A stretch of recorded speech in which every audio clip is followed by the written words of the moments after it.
So here's my usual screen. And you see here a lot of sources. I have a lot of layers here with different things I can show. Here's where we left off last week. We created this lower third with the fancy background bar. What I want to do now is show how to do another type of layer, another type of slide, if you want to call it that. And it's just one of these. It's adding a logo and some text. In this case, it's "We'll be right back" text with a white background. I'm going to do it for this purpose of a "We'll be right back," but it can be whatever slide you want. In fact, all of these are variations on this. So let's go back to our training scene. And again, we're working in sources which are functioning like layers in Photoshop and other graphics programs. First thing we want to do, I'm going to do is create a white background. Color source.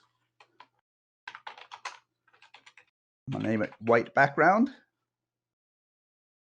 Click OK.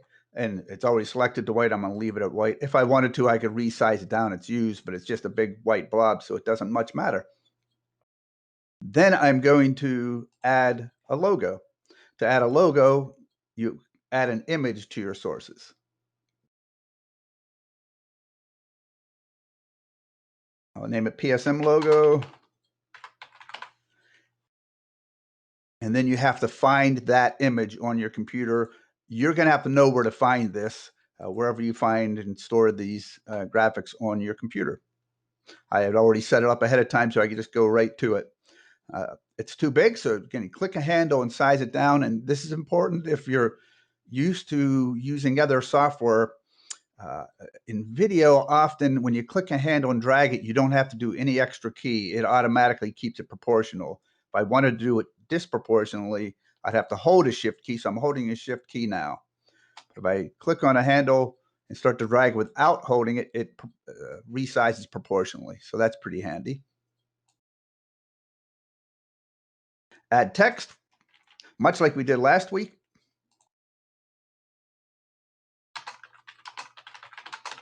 So we're adding another text layer.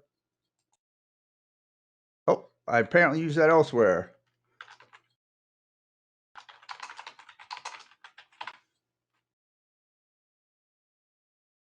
Type the text in here. Again, it's a little clunky how you do text in OBS, but this is what you just have to deal with. I'm going to size this down a little bit by clicking in the select font.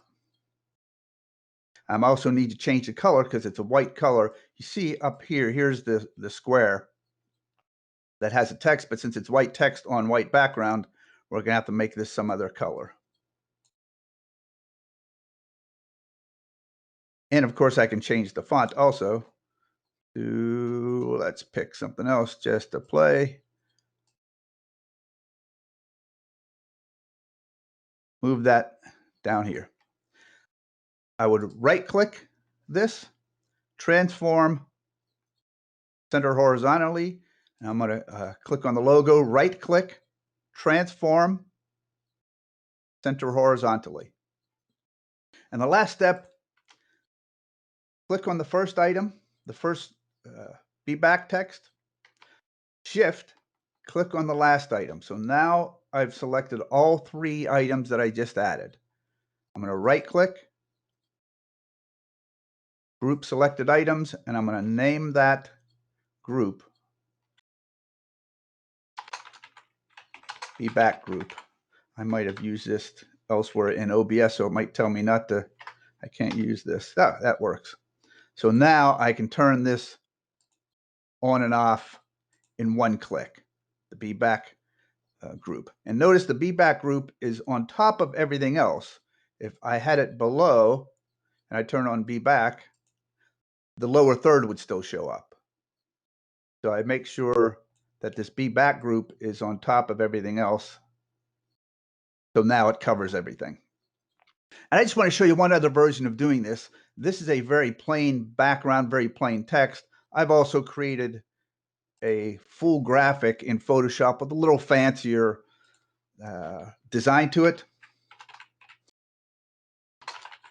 So I'm just going to add a an image to OBS. Click OK. I'm going to have to find that image on my computer. I already created it here. Found it. Click OK. Resize it down. Again, not holding Shift, just clicking on a handle.